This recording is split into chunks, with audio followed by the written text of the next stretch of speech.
G'day my fellow media collectors, I'm Troy and this is the Comic Book Movie Collector's Guide, and today we're looking at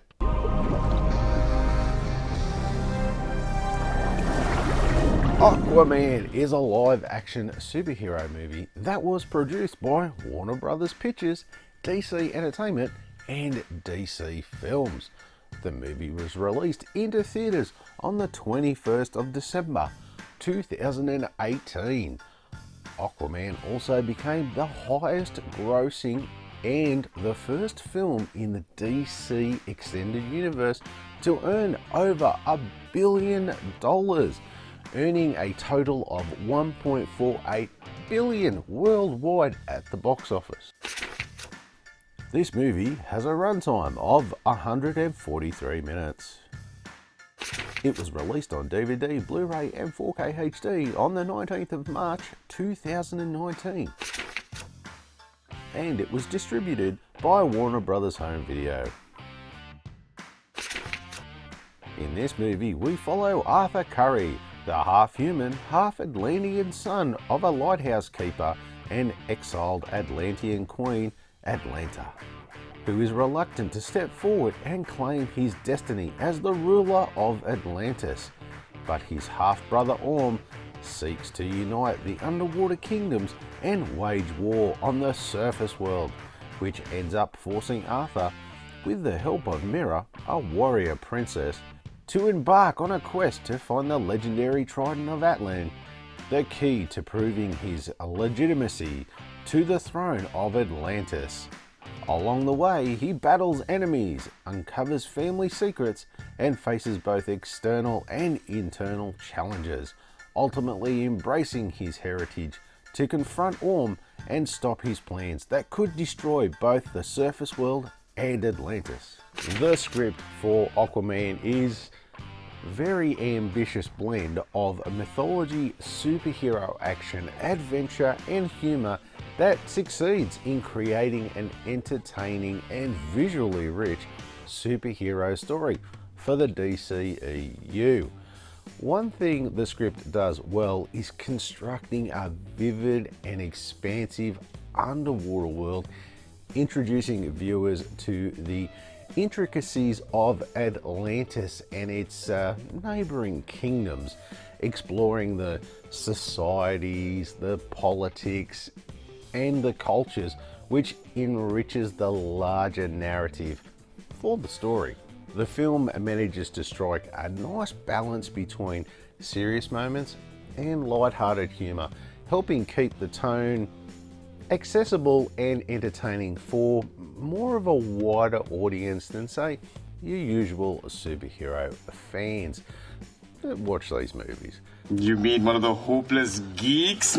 The script's action-packed sequences are well crafted, ranging from intense rooftop chase scenes to massive underwater battles that translate into some breathtaking visuals on screen.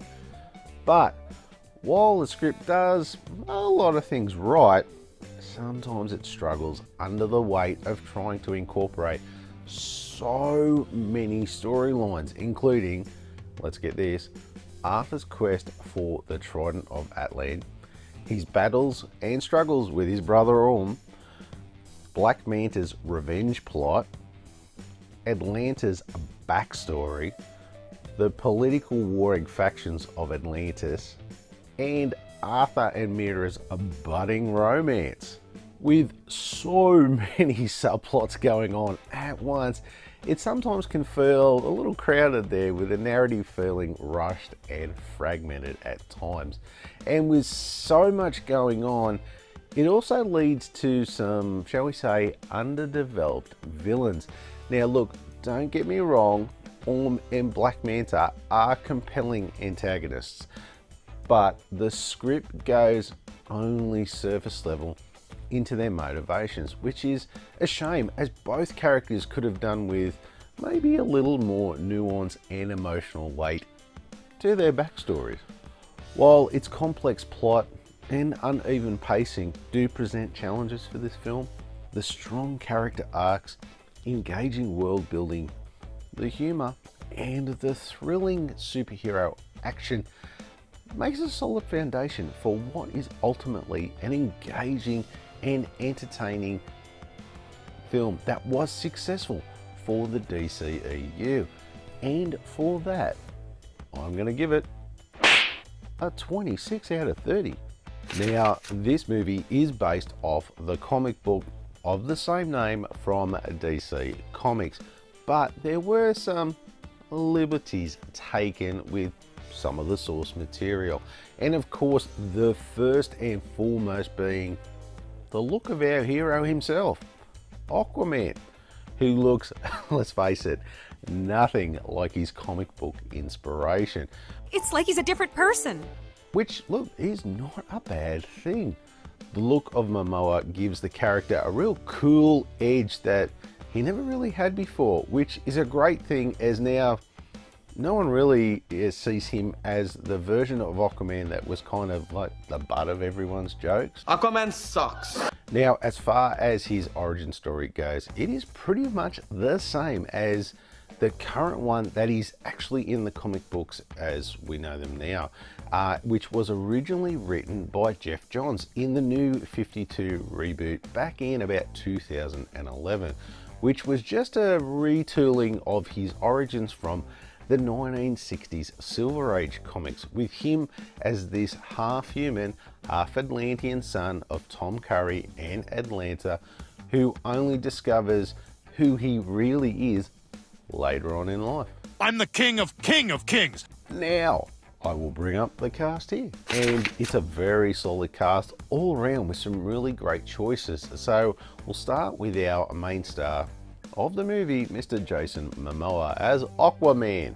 Now, Momoa is a breath of fresh air for this kind of style character, with Momoa giving Arthur Curry a charisma, swagger, and a sense of humor that makes him both relatable and larger than life at the same time.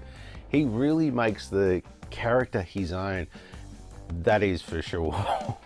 Now, Amber Heard as Mera, well, she looks the part, and I'll give her that. But as far as her character, she was more of a, shall we say, a straight man to Momoa's lovable rogue, which, look, honestly, it does. It works for the film. And she does a good job at that. Not great. So average? Now, Patrick Wilson as Orm delivers a solid performance as the intense and brooding character of the film's primary antagonist, but the character's motivations feel somewhat one-dimensional at times.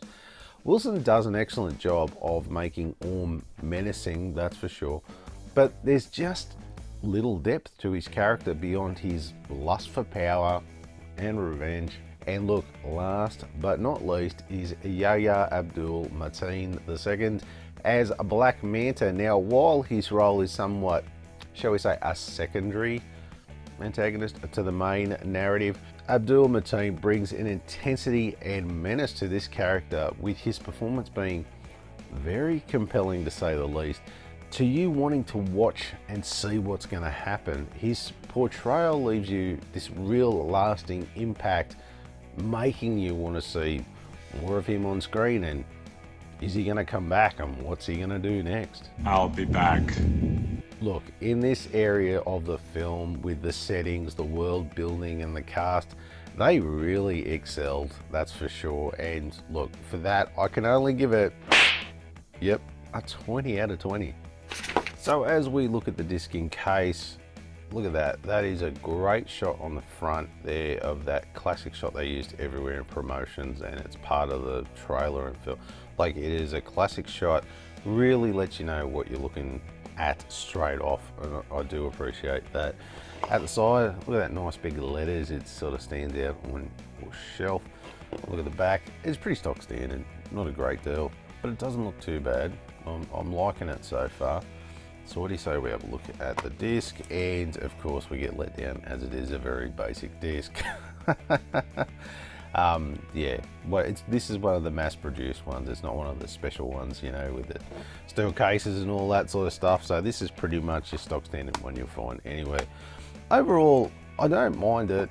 It looks good. Like I said, it pops on the shelf there, and overall is very a solid addition to your collection visually, that's for sure. And for that, look, I'm probably going to give this a 7 out of 10. So this thing has a mountain of special features on this Blu-ray, that's for sure. Now, it's going to take a minute, so here we go. Whew. Right, going in deep, the world of Aquaman, becoming Aquaman, James 1, the world builder, Aquatech, Atlantis warfare, the dark depths of the Black Manta, heroines of Atlantis, villainous training, kingdoms of the seven seas, creating undersea creatures, a match made in Atlantis, scene study breakdowns, and Shazam sneak peek. Oh, jeez. Well, that was longer than I thought. That's what she said. There are so many special features on this Blu-ray. When I did a rough tally, it added up, I think, to just over 100 minutes in total. So look, if you love your special features, God, this is for you, I tell you. And it's not just like a throw-on filler type stuff. These are some well-produced, well-shot, and insightful pieces with some really great stuff there. Honestly, it's a great watch all round. Just gives you a great idea, a background of all the different things in there. Look, honestly, I can't rate that enough on the special features. And for that, I'm probably going to go with a 9 out of 10. As I bring up the Rotten Tomatoes scorecard, as you can see, the critics came in at 66%, while the audience score was 72%. Now look, after going through the reviews, it amazed me how everyone, and I do mean everyone, in like this roundabout way, pretty much all wrote the same review, which is, let me paraphrase here, okay. The movie looks amazing. It's a shame about the writing wasn't as good. Like, honestly, every review on there was the same sort of sentiment, but all written differently.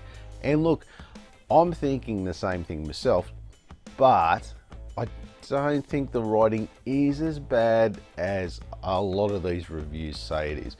Sure, it could be better, don't get me wrong, it could have been better, but I've seen a lot bloody worse, that's for sure. Anyway, if we round them all out, of course, we're going to get a score of 7 out of 10. So for me, look, I really enjoyed this movie a lot. And this is probably about the third or fourth time I've seen it now. And I've enjoyed it every single time. And this is actually the first time I've watched it on my Sony 4K HD player. And oh my God.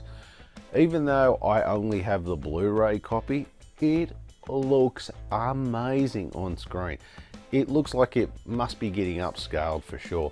All the scenery just looks incredible in this movie. It was a feast for the eyes. And the story and acting wasn't that bad either, I suppose. Look, I am definitely gonna look at getting the 4K version for the collection, as I think it'll definitely be worth the upgrade, that's for sure. Now, as far as the movie goes for me, well, it's definitely up there with Wonder Woman when it comes to the, and let me put this in brackets, the DCEU movies, okay? As one of the best ones for sure. Look, the writing's not perfect, I'll give it that, but at its core, it's a great popcorn superhero movie, okay? And sometimes they're some of the best superhero movies we have, is those popcorny ones. Now, look, it doesn't have the best script.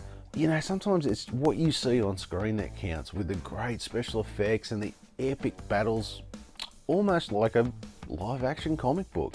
Sure, this would never have won any Oscars, that's for sure, but it's a superhero movie. It's just a lot of fun and a great watch. It's exciting. It's like, honestly, as far as superhero movies go, this is a great one, that's for sure.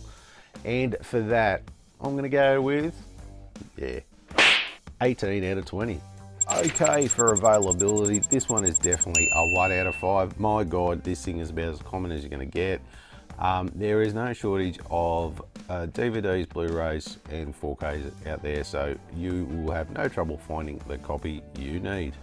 As far as collectability goes, I'm going to put this at a 4 out of 5, as this is a must-have for all collectors, for sure, DC and otherwise, and hell, even for your average fan, this is a must-have for your collection. So the average price, you are looking at somewhere between $5 to $25 for Blu-ray. So the prices do vary a little, but it is affordable, that's for sure. Let's go to the scorecard and see how this one shapes up. Now, for the final score, we get a grand total of 87 out of 100. Wow, what an awesome score for a really great, fun, action-packed movie that hits it out of the park when it comes to DC movies, that's for sure. This one is an absolute must-have for anyone, collector or not. I want one, I want one, I want one, I want one! Hey, so if you like that, you want to see some more of my reviews, why don't you click that one there? Maybe you want to see some of my collection updates, got you covered too. Click that one there. And of course, don't forget to do the most important thing. Throw me a like and don't forget to hit that subscription button on the way out. Thanks again for watching, and I'll see you next time.